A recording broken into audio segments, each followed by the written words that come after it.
Hello, everyone.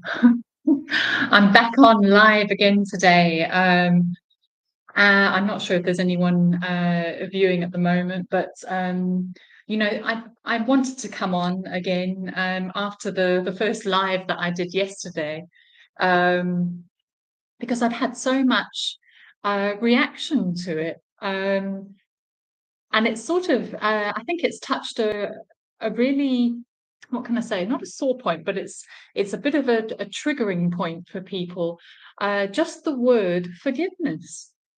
Now, in the live that I did yesterday, I was suggesting that for me, what I'm realizing as I continue in my own healing journey, uh, is that forgiveness, I believe, is a missing piece in the healing journey. Now, perhaps I didn't articulate it particularly clearly yesterday. It was a bit of an impromptu live broadcast. But I wanted to, first of all, today, uh, just clarify my perspective on it, but I also wanted to respond and share some of the comments that came up yesterday.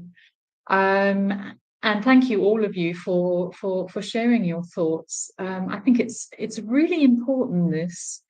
When something triggers us in life, or causes us to feel uncomfortable, or causes a strong reaction, it often means that there's something there that we're needing to look at, or needing to make sense of a bit more clearly for ourselves. And I have to say, that's what's happening for me too. I'm not immune to this either. We're all uncovering uh, a deeper understanding all the time. So, first of all, what is forgiveness? And I just want to read to you here. Well, in fact, no. Let me share some of the responses I had yesterday. So, at Share a Wish said, "Well, I'm glad that forgiveness works for you. I will never forgive them. My therapist agrees, and as a matter of fact, suggests it's probably not best to forgive them. I don't have to. I can still heal and not forgive them." She says, "I'm not angry at them. I don't hate them. It gives people an excuse to continue hurting others." So here at Share a Wish is saying, no, forgiveness is not helpful when you've had a narcissistic parent, or you come from a narcissistic relationship, because in her understanding, forgiveness means condoning the behavior. There's somehow a sense of opening the door up and saying, okay, that behavior is acceptable, and we're pushing it under the carpet. She also suggests that it's trying to change the other person by forgiving them, by not accepting who they really are, denying the reality, and potentially making yourself vulnerable to being drawn back in. So some really interesting and really important points that at Share a Wish raises here. And I think, the thing is, we really do need a clear definition of the word forgiveness, because I totally agree with everything at Share a Wish has said here. So there's a bit more sort of discussion around what does it really mean to get to the point in your healing journey where you have forgiven but not forgotten. At C. Ritchie, her response was, what does forgiveness mean? She said the healing started when she started to get angry and laying the blame, and being willing to not be giving and light for these people, and to stop loving that which hurts and damages me. So for me, she says, the word forgiveness doesn't work. Forgiveness feels like an open door back in. Thank you, C. Ritchie. I really concur with what you've said there. I can totally resonate, having come from a narcissistic family system myself. Then at Dosbear really succinctly responded here, saying it's about not carrying the resentment. That's what forgiveness means to at Dosbear, not carrying the resentment and moving on without these people in your life. What a great point. Unless you're a glutton for punishment. It's about having the strength to love yourself enough to walk away and leave the past betrayals where they belong, out of sight and out of mind. Some really great points there at Despair, and I'm going to get to them in a minute. Love is not forgiveness at any cost to self. That's not love. At Kristen Mayer, that was her comment. Absolutely, at Kristen Mayer. We've got to be loving towards ourselves, haven't we? And forgive ourselves, in fact, for having allowed ourselves to be abused, or continue to be abused, rather, in childhood. It wasn't an option. And then at Slipkid says, I think it's important to recognize that forgiveness is the very last stage of recovery. I can only forgive what was wrong and not my fault. It's important to protect oneself from further abuse and neglect from anyone who is prone to narcissistic traits. It may not be the mentally ill person's fault, but it's not my responsibility to continue to endure it or even expose myself to that person. If you're in the chat, feel free to leave a comment now if you like. If you've got anything more you'd like to say, or something new you'd like to add, don't let me go on and on. Let me give you a bit of an example as why this, perhaps for me, is such an issue, and why I believe it is key in some ways. It was about about 5 years ago now, and I lost my father tragically. He was murdered, actually, and I can remember getting the news and the instant shock, the complete sort of disbelief that somebody could do that to somebody else.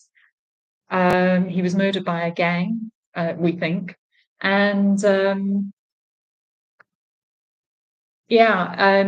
it's, after the anger subsided in me, the rage at this merciless act of, barbarity, what closely followed behind for me was this deep sense of self-reflection, in fact. And I know this sounds ridiculous, but I began to reflect on myself. How have I been murderous? And I know this sounds ridiculous, but bear with me. I didn't have the closest relationship with my father. It was inappropriate at times, and there were many times where I felt that as a young girl, I may have wished his absence.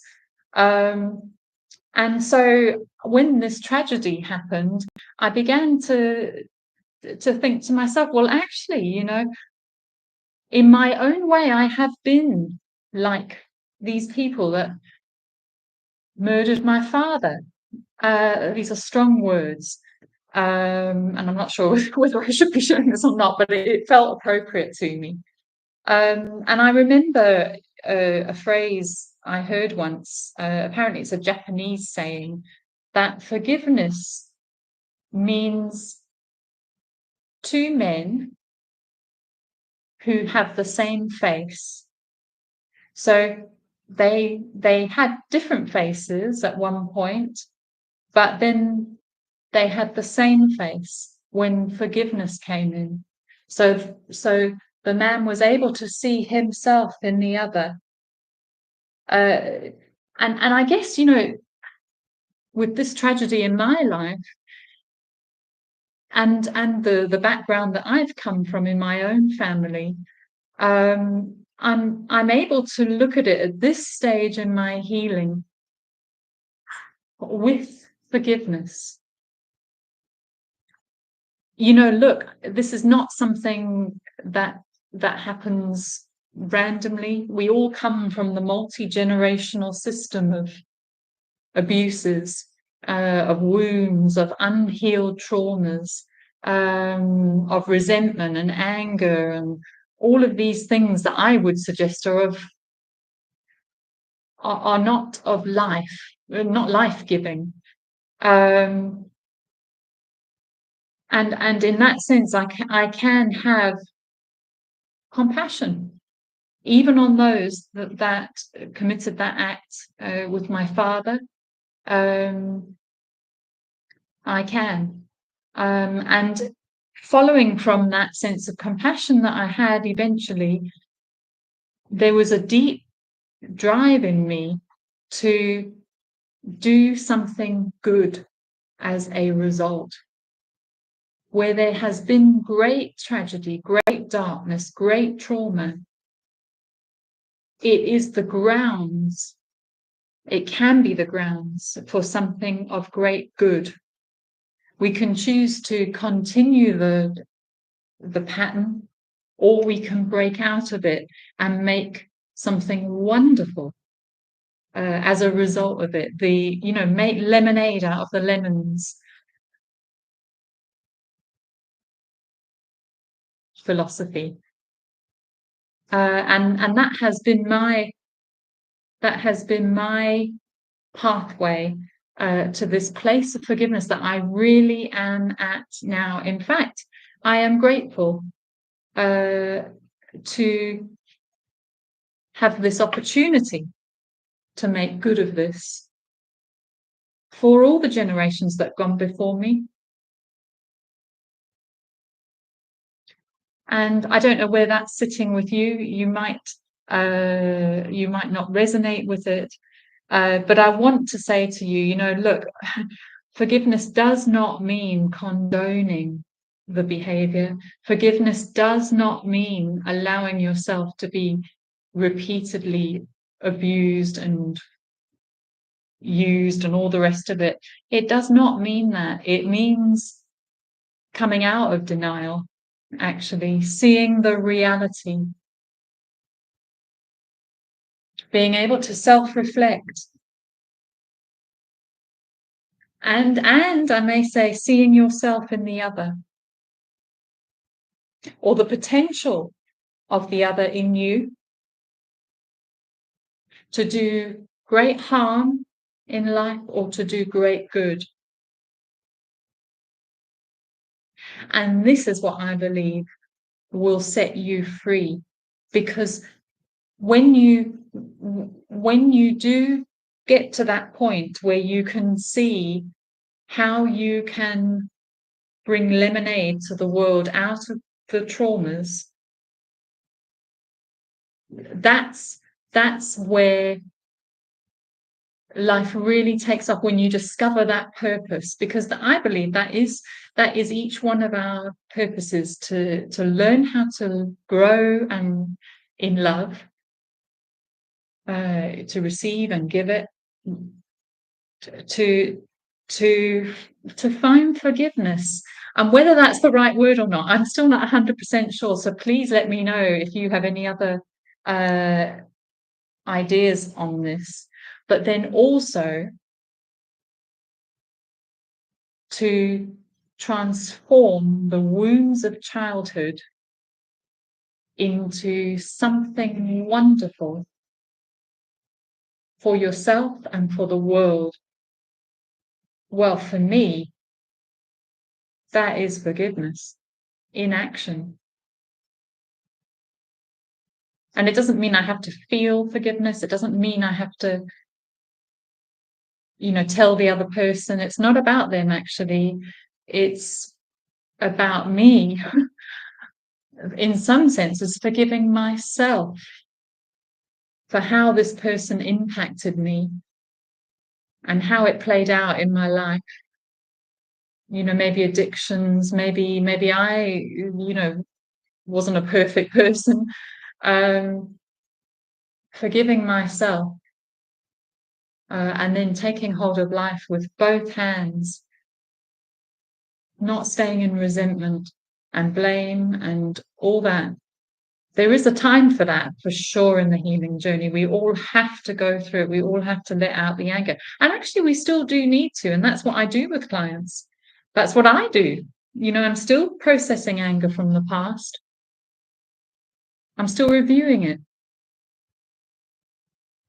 But every day I am able to say that I am thankful for my life in all of it. Even the family system I come from, the generations back, I am thankful. And I hope that gives maybe a little bit more background into my bringing up this topic, in fact. And if you have any comments, do leave them. I would be delighted to hear from you. And thank you for all your support, everybody. This is a fledgling channel, but I'm here. I'm here authentically and professionally. And if you are looking for any support in your healing journey, reach out. I have so much to offer. Okay, take care, everybody. Have a lovely rest of your day. Bye.